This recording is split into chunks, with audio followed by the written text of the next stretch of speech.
Glad to welcome on our first guest of the summer and transfer Ray Fust coming from the University of Nebraska, Omaha. He's spending his summer out in Switzerland, his hometown. Ray, what's going on? Welcome to the show here. Thank you. Thanks so much for having me. How are you guys doing? We're doing great, getting ready for the season coming up, and couldn't be more excited to get these interviews started from my standpoint. So for you, hockey was uh, right away from being a kid. Your dad was a coach growing up. Talk about the influence that your dad had on you and getting you into the game of hockey when you were young, and maybe how that motivated you a little extra when you were first starting to play. Yeah, so I mean, since I was born, my dad was coaching pro over in Switzerland at the time, and I was kind of born into the locker room there. I've been around, hockey players since I was, 5, 6 years old, hanging around their locker room all day, seeing, that being his whole life, for so long. It's made me want to do pretty much nothing else. It's my dream to, you know, continue playing hockey, playing a pro career, and possibly even coaching one day like him.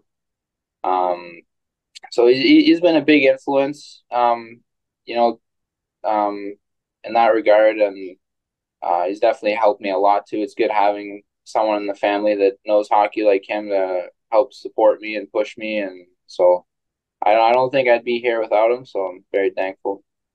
You mentioned spending a lot of time around the professional locker room and professional players. Talk about some of the biggest lessons you learned from watching that process when you were a super young age. I think just I think one that not everyone talks about as much, but it's just having fun because there's some like you don't know when it ends sometimes for some guys, and like so many of those guys, taught me to just enjoy it too. And the like when you retire, you don't really you look back and you think like about all just the fun times you had with the guys, or um, just little moments that you don't really realize when they're happening that are so special to you later on. And so just to enjoy it really. And then um, from more hockey perspective, just like the work that it takes. If you want to be one of the best, or you want to push that next level, whatever that is, you got to be willing to do the work, and it's not just what they give you; it's above and beyond what they give you. So I think that's kind of what I've learned from most of those guys. Growing up in Switzerland, talk about the process of youth hockey there.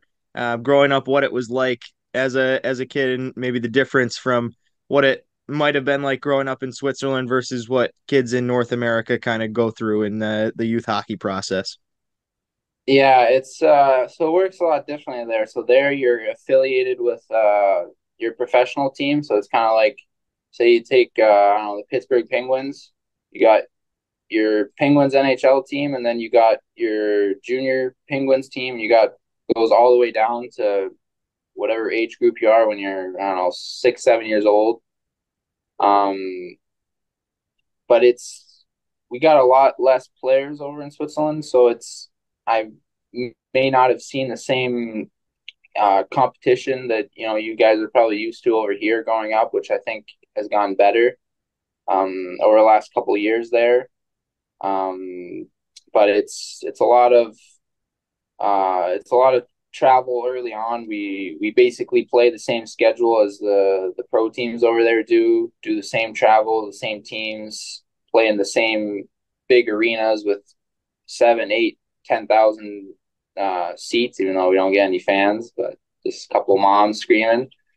Um, but yeah, so I'm really grateful that I grew up there and got to play there, and I think it allowed me the time to really grow up and develop myself as well.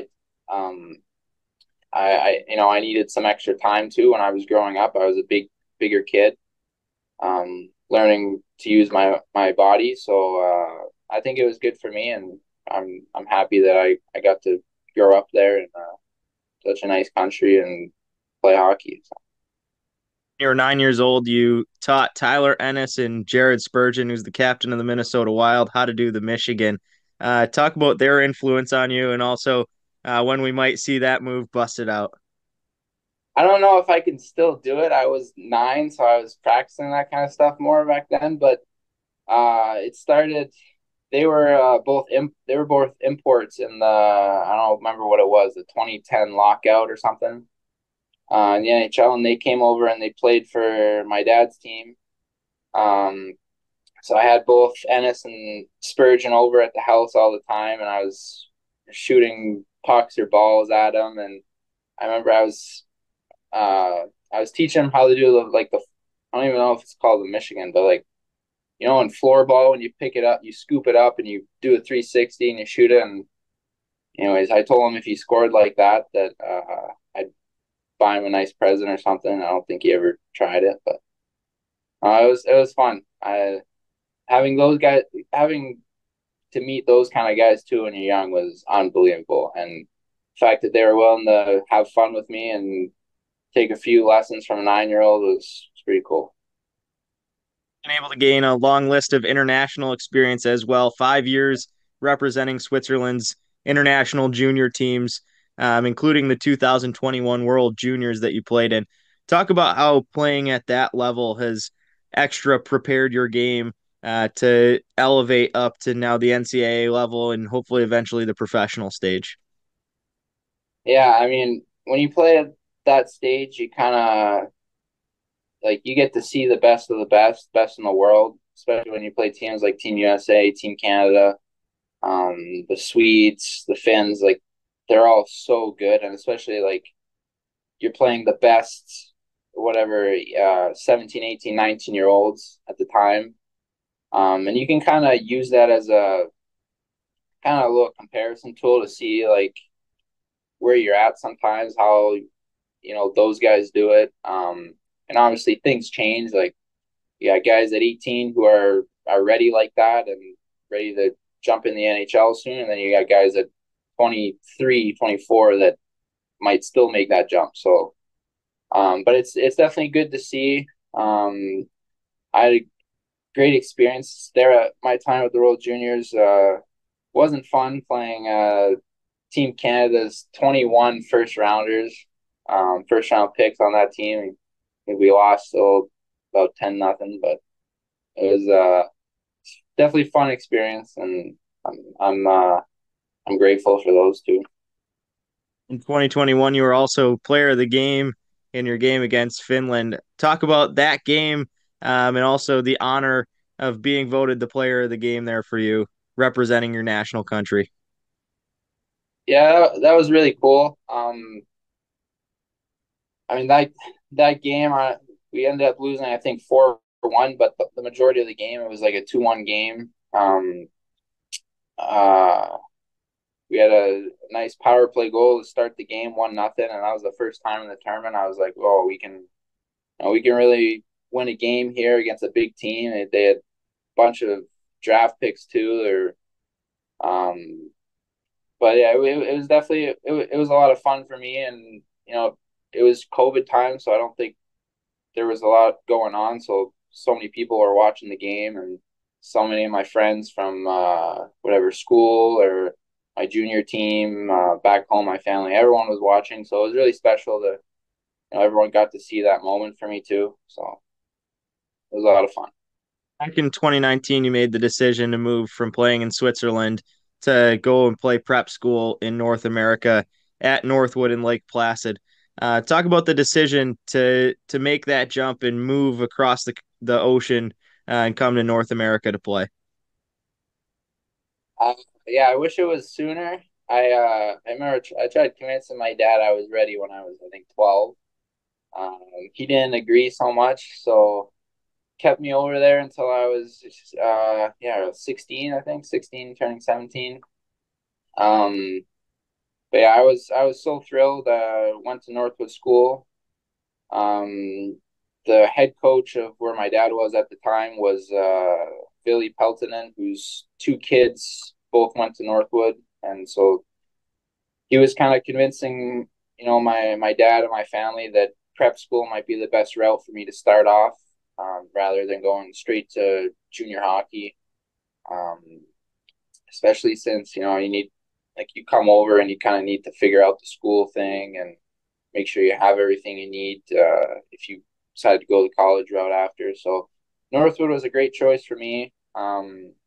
It really kickstarted my career in North America, which I was really happy for. I had some great coaches there. Um, got a lot of good experience playing over here, for first year and made the transition easy. So it was really good, and I'm happy that I made it over at the time I did. Now the 34th Golden Knight to come from Northwood, joining a list of some established names like head coach J.F. Houle, Calgary Flames general manager Craig Conroy, Olympian Dave Tredowitz, and our own assistant athletic director Josh Bartel, as well as his uncle Ross. What does that legacy mean to you as a player as you come to Clarkson? I definitely knew coming into Clarkson that there had been a few Northwood guys, so I'm pretty excited to meet everyone once I get to campus and hopefully share some good Northwood stories. I'm sure there's still some. I think there's still one of my teachers that's been there for over like 55 years, so hopefully we'll can share some stuff there. But it's definitely special, and it's pretty cool to have such a big Northwood alumni group at Clarkson, and to carry both those names. I think they're very honorable and really special. So I'm excited to be part of a good group like that. Before going to the USA or the NCAA, excuse me, you played in the USHL and the BCHL. What are some of your favorite memories from your time playing juniors? That's tough. I mean, I juniors was interesting for me. I went to Chilliwack to the BCHL first, and had a lot of great first memories there. Didn't especially expect to leave. Um, but I was there during COVID year, and we didn't really get much out of that year. So by the end of it, I kind of just wanted to change. I wanted to come back to the U.S. So that led me to Waterloo. Had a great time there. Had a great playoff push. Just a lot of memories with the boys there, and the billet families. I was really lucky to have really special billets every time. Helped me a lot being away from home and being so comfortable. Um, so a lot of good memories there, and was sad when juniors came to an end and college career started, but that's how it goes. And now don't look back, and looking forward to next season at Clarkson. You spent the past 2 seasons with the University of Nebraska Omaha. Talk about the recruiting process, what led you to commit there, and then also over the past 2 years, some of the biggest things you've learned playing at the NCAA level. Yeah. So um, I held off on my commitments for a long time. When I was when I was getting recruited at Northwood. And my best friend actually went to Northwood with me there, was committed to UNL already. And I never actually imagined myself going there at first, but I think I waited almost like over a year to commit. And by the end of that time, I don't know if I guess he convinced me a little bit to head over there with him, and I got to meet the assistant coach, especially Dave Noel Bernier. He's from Quebec, and I spend a lot of time. A lot of my friends are from Quebec, and I spend a lot of time in the summer training in Montreal too. So I had a good connection with them, and ultimately decided that that's where I wanted to go to school. Um, I think it was really good experience for me. Having 2 years under my belt now in college, especially playing in division like the NCHC. I think it's really fast. I think it's very pro-like. And I think it's really prepared me for what's to come the next 2 years. I think it's really going to help me. Didn't I didn't necessarily get everything I wanted out of there. That's why I've transferred, but I definitely think I learned what I needed to, and the experiences I got from playing there. Um, you know, learned a lot of lessons that I think I needed to learn to be able to take off the next 2 years, and I hopefully have 2 really successful years with Clarkson. And I hope to not only, I want to do well myself, but I really hope that, we can put together a good team to push for the ECACs and push for in the playoffs to make the tournament and hopefully go on there. So that would be the goal. Early in the spring out of the portal to Clarkson and the Golden Knights. Uh, Talk about the transfer process. What led you to Clarkson? Also, what you're most excited about becoming a Clarkson Golden Knight now.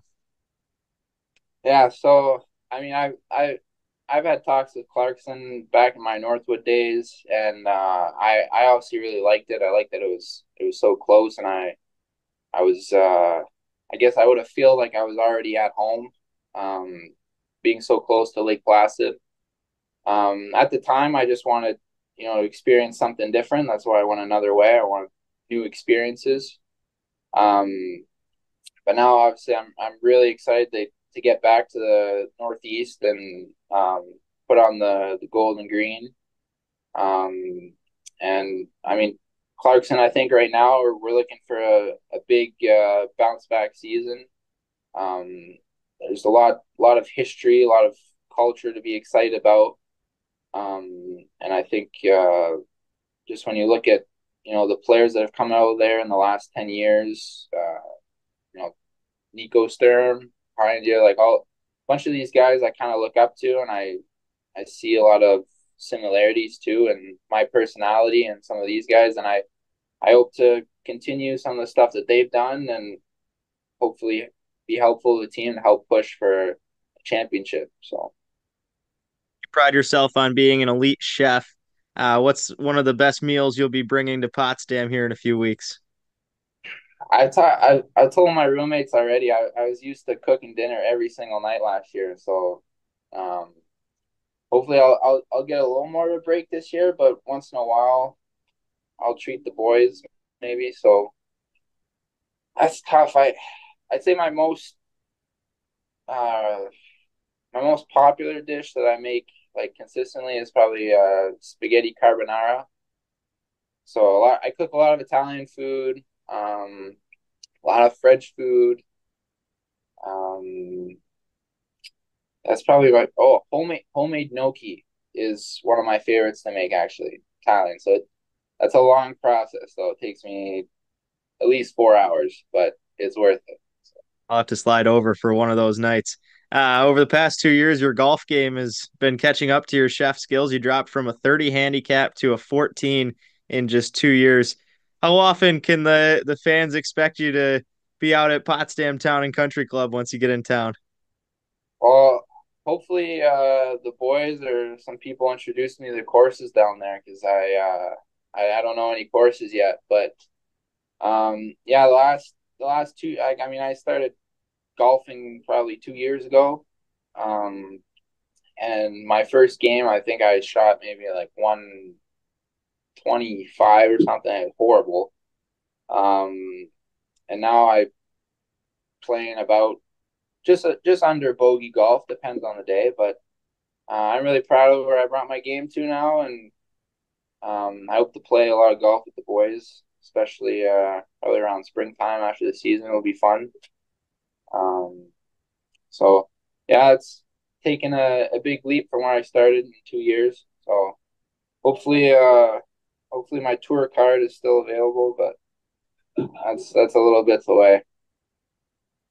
Kind of touched on some of the goals you have for the team coming up. What are some of the biggest achievements that you hope to attain coming up here with the remainder of your NCAA career at Clarkson, as well as this season? Well, obviously, I hope to really bring a lot of personality, a lot of character to the locker room. I think I have a lot to give in that sense. Just being myself. Um, I like to be there for, anyone who needs me, all the guys. Obviously I'm new coming in, so I'm not coming in there, um, over displaying any, how